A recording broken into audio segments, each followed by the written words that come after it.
It's demonstrating that arms control, which is front and center in the nuclear posture review, is a crucial part of our national security and not a separate nice to have in sunny days with good partners and friends. No, it's crucial to right now in all of our global objectives, in all of our national security priorities, and to protect our allies and partners.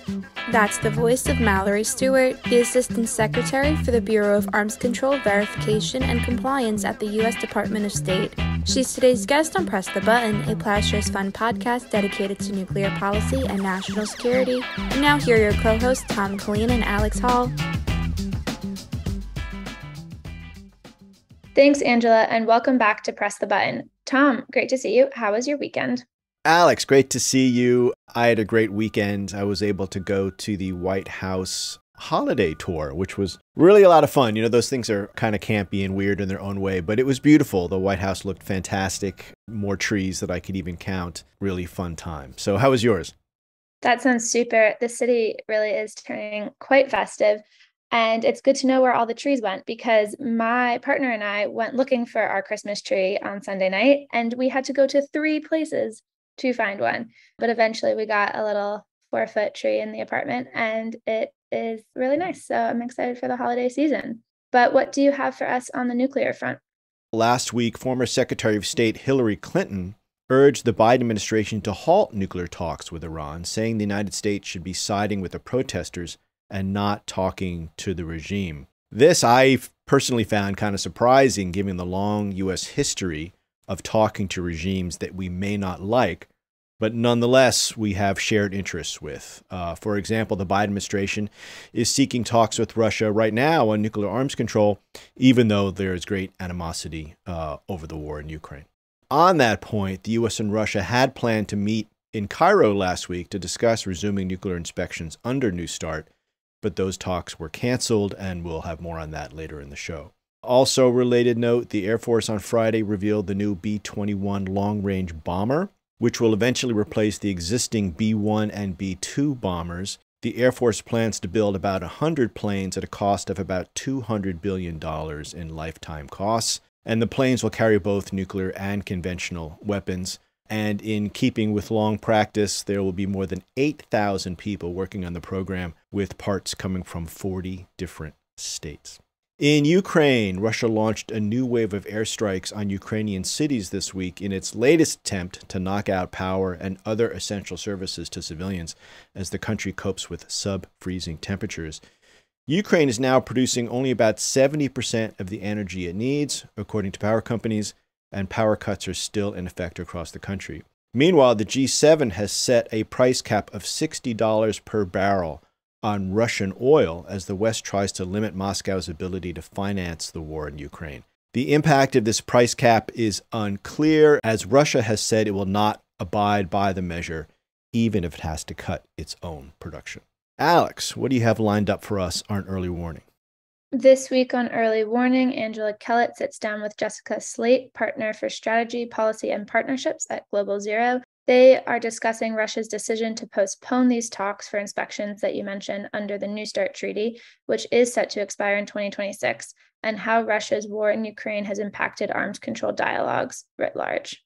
And then we're going to bring our listeners a segment of a conversation we aired during our annual policy forum in early November. And just a note that this was before the New START talks were canceled. Dr. Emma Belcher speaks with Mallory Stewart, the Assistant Secretary of State for Arms Control, Verification, and Compliance, and they discuss, in addition to New START, the nuclear posture review, the importance of arms control, the Biden administration's response to modernization of China's nuclear arsenal, and many other issues. It's a great conversation, so please stay tuned.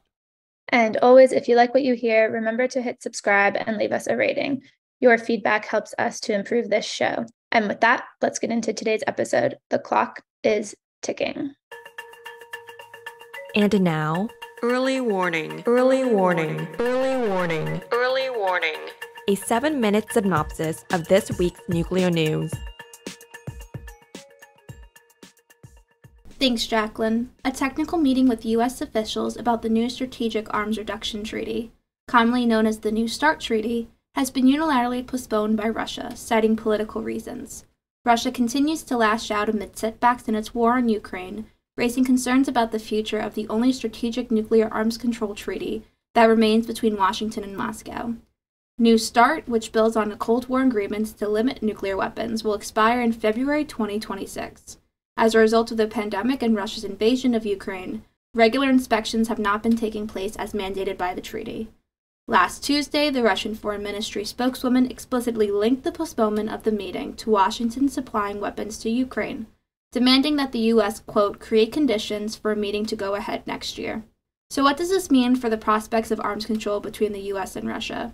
To help us understand the situation, today we are joined by Jessica Sleight. She is the partner for strategy, policy, and partnership at Global Zero. Jess, thank you so much for joining me today. Thanks so much for having me. What were the main topics on the table that the U.S. and Russia needed to discuss during the New START Treaty's BCC talks in Cairo? The Bilateral Consultative Commission is designed to provide a space for the United States and Russia to discuss implementation of the New START agreement and kind of work out any issues that might arise. That body is supposed to meet twice per year, but with Russia's ongoing war in Ukraine, the talks have been pretty inconsistent, and the last was held in October 2021. One of the key agenda items for this round was resuming those on-site inspections granted to each side as part of the monitoring and verification measures under New START. So these measures were put in place to make sure both sides are complying with the treaty. And those verification measures include boots on the ground inspections on nuclear sites in Russia and the United States. Those inspections were put on hold in March 2020 because of the COVID pandemic.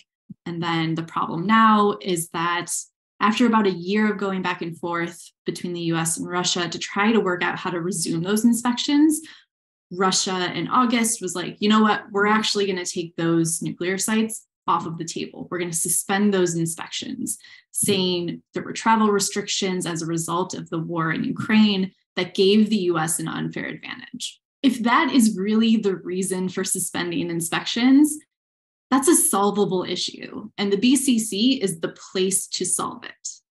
There are other issues that come up as well. For example, Russia is concerned with conversion procedures around US bombers and submarines, and inspections can actually help resolve those types of issues too. So these are really important issues that are pretty kind of technical in nature, but really important for the implementation, the full implementation of the New START agreement.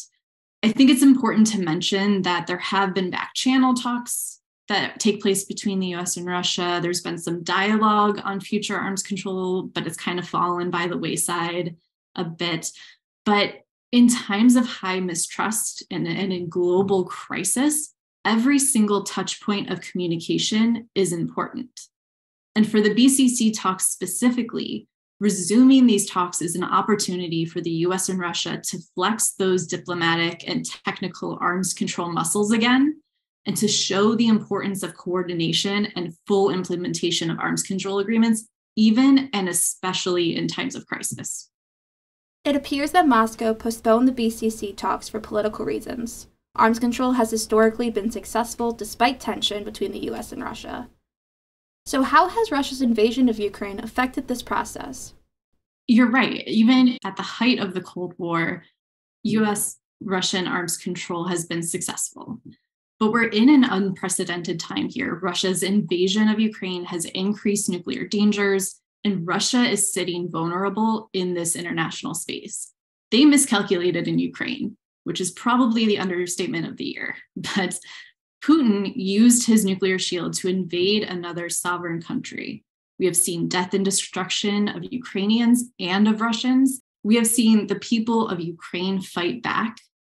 And yes, that's with aid from NATO. Yes, that's with aid from the United States. And so right now we find ourselves in a dangerous situation. Russia is under military pressure. They're under international pressure. Putin himself is under domestic and international pressure. And so Russia sees New START and sees these BCC talks as a tool. Russia knows the US values New START, and so they're going to try to use what they can for diplomatic leverage.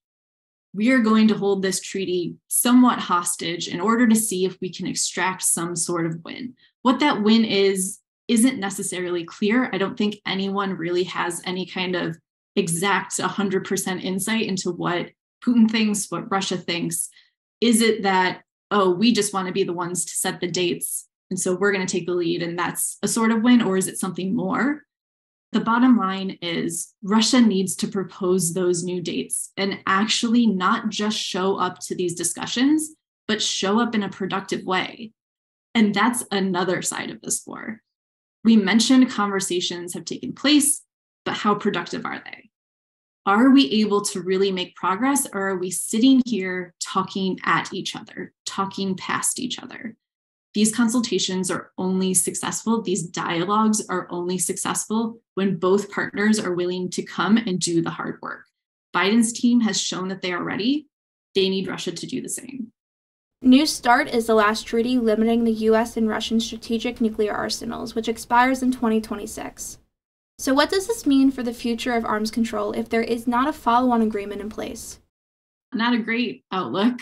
It's an even more dangerous world, and potentially a world with even more nuclear weapons. Right now, we're on a very dangerous, windy road. New START is the last guardrail left on that road, making that road safer, not just for the US and Russia, but for everyone in the entire world. We're talking about the two countries with the biggest nuclear arsenals. That affects global security, not just US security, not just ally security, not just Russia security. We've seen how fragile these agreements can be. All it takes is one political leader to decimate decades of cooperation and agreements. We had more signs on these roads. We had more guardrails on this road that were making it safer. And Trump, in his presidency, decided to get rid of a number of them. The INF Treaty, the Iran nuclear deal, the Open Skies Treaty. One person left us with this final guardrail when it comes to nuclear weapons, and that's New START. And like you said, New START expires in February 2026. Without a follow-on agreement, there will be no limits on Russian or US nuclear arsenals. There will be no mechanisms for transparency and sharing data. There will be no verification regime that provides these on-the-ground inspections, and we'll lose a lot of valuable insights into each other's arsenal. The US and Russia will be left to plan on their own intelligence.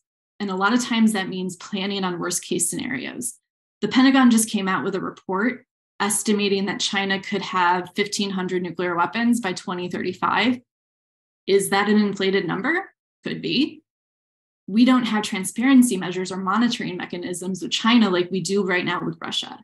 That's not to knock US national intelligence, but it is one aspect of the bigger picture. And if New START expired before we had a follow-on treaty, we'd be in that same boat.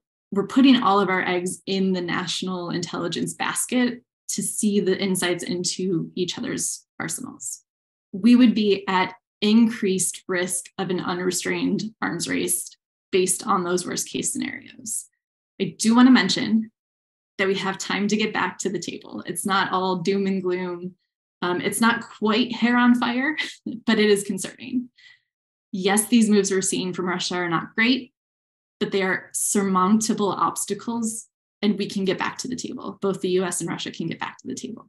But Russia needs to want to get back to the table, just like the US needs to show continuously that they want to get back to the table.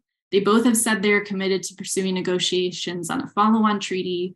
There are also other ways that the US and Russia can actually buy more time in case the deadline approaches and we're not ready for a follow-on treaty, including, joint statements or unilateral statements that say we're going to abide by the terms of New START until we can figure out and finalize this treaty that we're working on.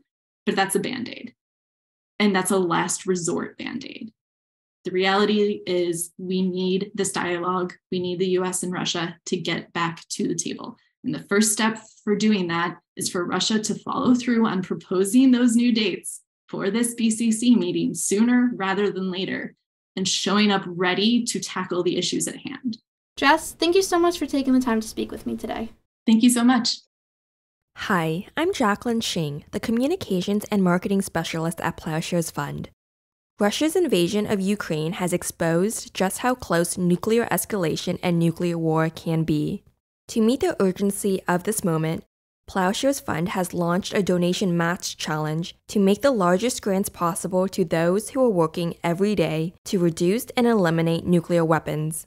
Right now, all first-time gifts will be matched dollar for dollar, and all new monthly gifts will be matched at their 12-month value. Or increase your giving and the full amount above your last gift will be matched. Go to ploughshares.org/donate today. And thanks for listening.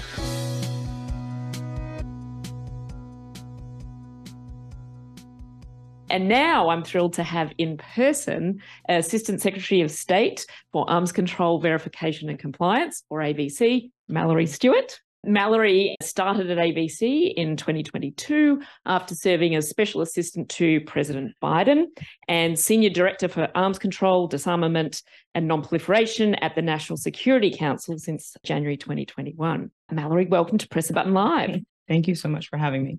Mallory, I'm really pleased to have the opportunity to talk with you today after the nuclear posture review was released by the administration just in the last week of October. Now, just for a bit of context, the NPR was written and ready to go before the invasion of Ukraine, but it was delayed then. So that's just kind of setting the context for everyone then. For those people in the audience who might not have read every word of the nuclear posture review, can you give us a sense of what does it mean for arms control? Because that's primarily your focus at State. Well, thank you so much. And thank you for having me. I'm very happy to be here today. The nuclear posture review of the Biden administration is unique in several respects. One, it was couched, almost nested within the National Defense Strategy. It came out in close proximity to the National Security Strategy. It's one of the annexes along with the Missile Defense Review, all sort of explaining and providing context for the numerous policies of the administration. And I think that's important in several respects. One, because while, nuclear deterrence is foundational concept to our integrated deterrence approach, we can learn from all of the strategies collectively the importance that we place on arms control. And I highlight that especially in this context. There is greater focus and almost disgruntlement with the idea of arms control and disarmament in the context of a crisis, inspired, of course, by Russia's illegal invasion, continuing invasion of Ukraine, and the challenge that Russia poses to the European security architecture and really the global community from its actions. But by couching the nuclear posture review in these several other important policies, it actually demonstrates the importance in several respects this administration places on the arms control concepts. I brought up, and I was just reviewing very quickly, some of the national security strategy that was also released right before the nuclear posture review, recognizing that, nuclear deterrence is a top priority and foundational to integrated deterrence, and that, of course, we will maintain a safe, secure, and effective nuclear arsenal, and that we will modernize our triad, our nuclear command and control, but then that we remain, quote, equally committed to reducing the risks of nuclear war. This includes taking further steps to reduce the role of nuclear weapons in our strategy and pursue realistic goals for mutual verifiable arms control, contributing to our deterrence strategy and strengthening global nonproliferation. I think it's interesting to look at these words in our national security strategy, and then also look at our national defense strategy and look at our nuclear policy review itself, because the words that are used are essentially demonstrating, as it says on page 1 of the nuclear policy review, that deterrence alone cannot reduce nuclear danger, that it's not an either or with deterrence and arms control. They are not two concepts that are at odds in any way. They are not two concepts that operate to each other's diminishment. They have to work together. They are mutually reinforcing, and they are interdependent and really rely on each other to be successful. And so by couching the nuclear posture review as part of national defense strategy, the national security strategy, part of the entire collective of our policies, it's demonstrating that arms control, which is front and center in the nuclear posture review, is a crucial part of our national security and not a separate nice to have in sunny days with good partners and friends. No, it's crucial to right now in all of our global objectives, in all of our national security priorities, and to protect our allies and partners. So I see it as a very strong statement on the importance, the interdependence, and the crucial moment that we have to strike right now for the benefits of arms control to national and international security. Thanks very much. And I know many of us in the community were really pleased to see that language as a way to sort of talk about the ways in which we could reduce the role of nuclear weapons in foreign policy. So we couldn't agree more about the importance of arms control. What I think is a bit unclear right now is, in this current context and in the current environment, tensions as they are with Russia, how that practically happens. Mm-hmm. In looking at New START, for example, the last remaining arms control agreement between the United States and Russia is set to expire in 2026. The inspections have been put on hold since the beginning of COVID, mm-hmm. and also talks between the US and Russia about a new agreement to take place after the end of New START in 2026 have been put on hold given the current situation. Can you give us a bit of a sense of how the administration might see this playing out? Is there any common ground with Russia? How might we get there? Do we have the same goals? Thank you. I think, as we have seen in the press and as the U.S. has confirmed, we're going to have a bilateral consultative commission under New START in the very near term. I think also the press released that it's going to be in Egypt. So Cairo is having a lot of things happening these days. The important part about that is that it demonstrates the importance that both the U.S. government and the Russian government place on moving forward with inspections under New START, right? Moving forward to address some of the compliance questions, some of the sort of verification questions that are in the hopper to ensure effective implementation of New START. And I think it reflects the understanding of both governments that this is an important treaty and it will continue and has to continue. But at the same time, we can have conversations about what additional questions exist regarding other systems. And it highlights, again, the need for a continuing conversation on strategic capacities. And hopefully, as President Biden has indicated, it's one of his priorities to figure out how we move to next steps beyond New START in 2026. It's not going to be easy, but having the effective implementation of New START itself, demonstrating the importance of inspections, the importance of continued compliance with that treaty is certainly a first step. And we'll see how we can progress there. Of course, the president has been very clear that no matter what else is happening in the world, right, the United States is ready to pursue arms control and to return to being a leader in that context. We recognize we can't have conversations with an entity acting in bad faith. We can't sort of engage in productive negotiations when there's no negotiator on the other side of the table that has the capacity to make commitments or to demonstrate that they, can affect decision-making in their government. But if we had such an opportunity, we should be prepared to seize it. Let's pivot a little bit to China. So the NPR states that it views the US needing to compete with two nuclear-armed powers, Russia and China. Can you tell us a little bit about how you see the possibility of negotiations with China, or where are we going with China, and how's the administration viewing the China threat?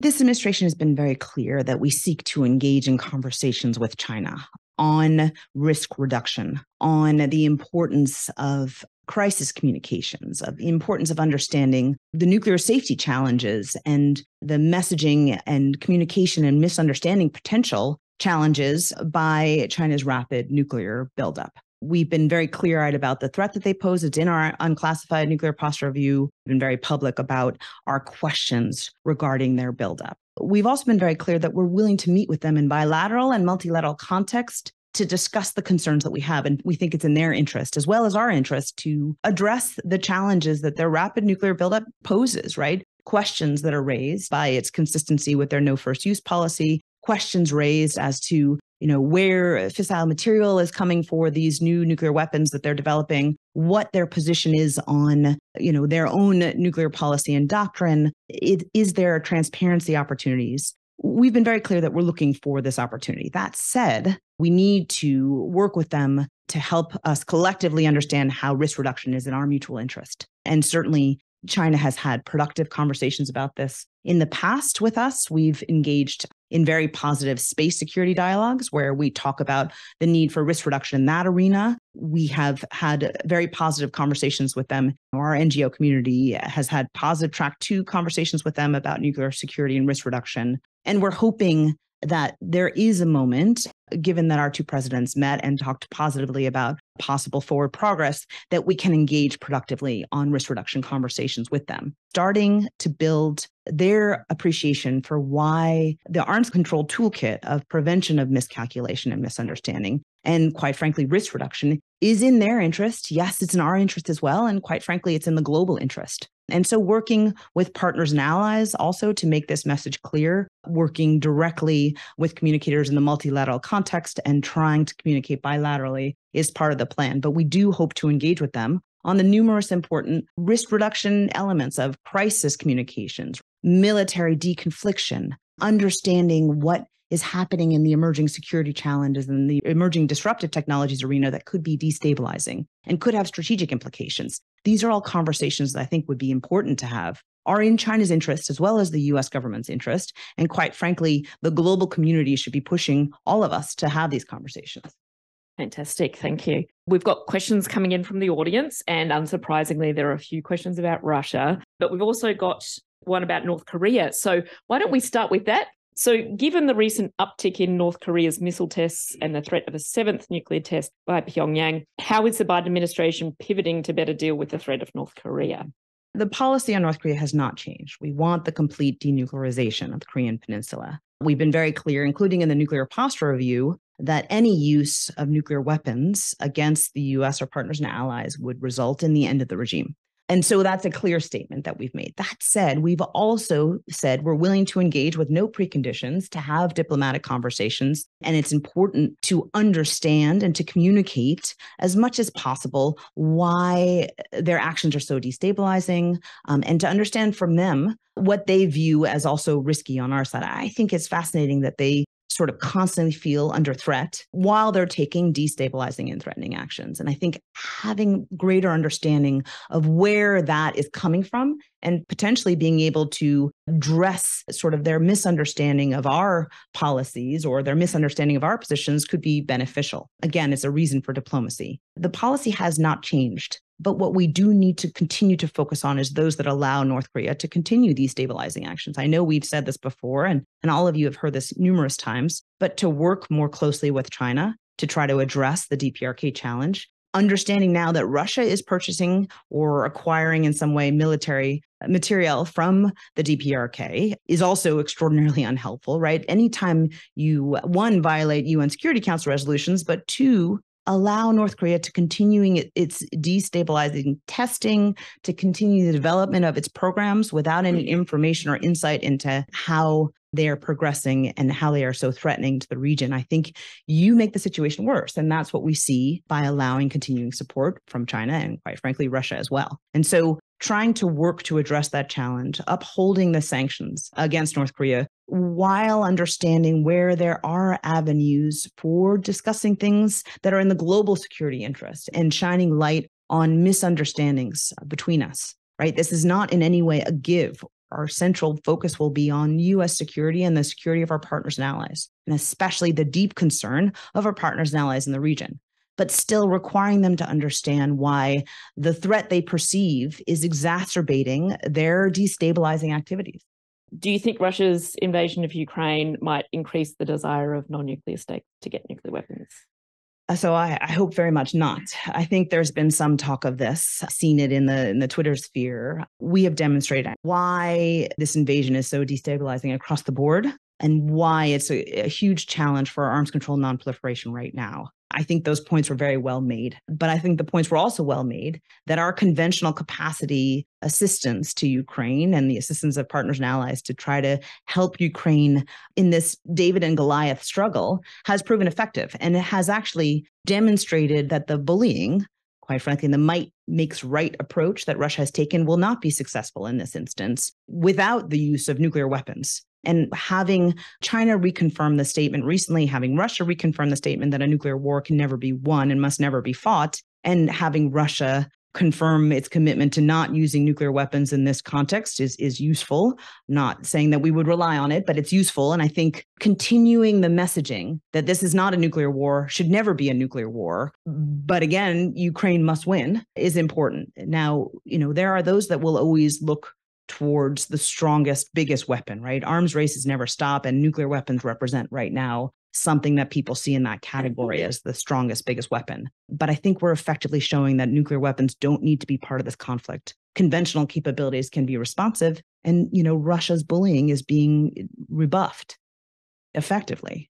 I think that's a great note to end on. Mm-hmm. So, Assistant Secretary Stewart, thank you very much for your time. Thank you so much for having me.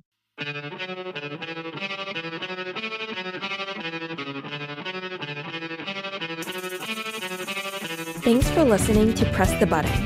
This podcast is produced and edited in Washington, D.C. by Lauren Billett, Angela Kellett, and Alex Hall.